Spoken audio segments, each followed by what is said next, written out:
বসেন বসেন। সেলুনে যাইতেছস না কেন? আপনাকে তো আরে কেন নিব না? ওটা কি যায়? এ যারা যারা চুল দাড়ি কাটে তারা যায়। শুনুন বাবা, কষ্ট দিয়ে না, বসেন বসেন বসেন বসেন। এই যে নখগুলা দেখেন, একটা তো একটা কত বড় আরে হয়েছে। সেলুনে যাচ্ছিস না কেন? এমনি কিন্তু আমার হাতে খামচি মারছেন, আমি কিছু বলি নাই। তুই এভাবে ধরছিস কেন? তা আপনি এরকম করতেছেন কেন? আরে খারাপের জন্য কেউ কিছু করতেছে না। সেলুনে যাচ্ছিস না কেন? বেড়া বান্ধে লাগবো, এই গাছ লাগা খাড়া করে বান্ধেন। সেলুনে যাচ্ছিস না কেন?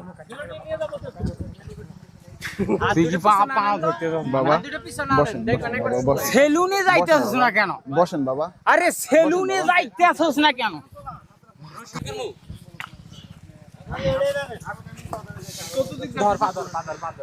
সেলুনে যাইতেছস না কেন? আপনি তো হেভি কষ্ট দিচ্ছেন বাবা।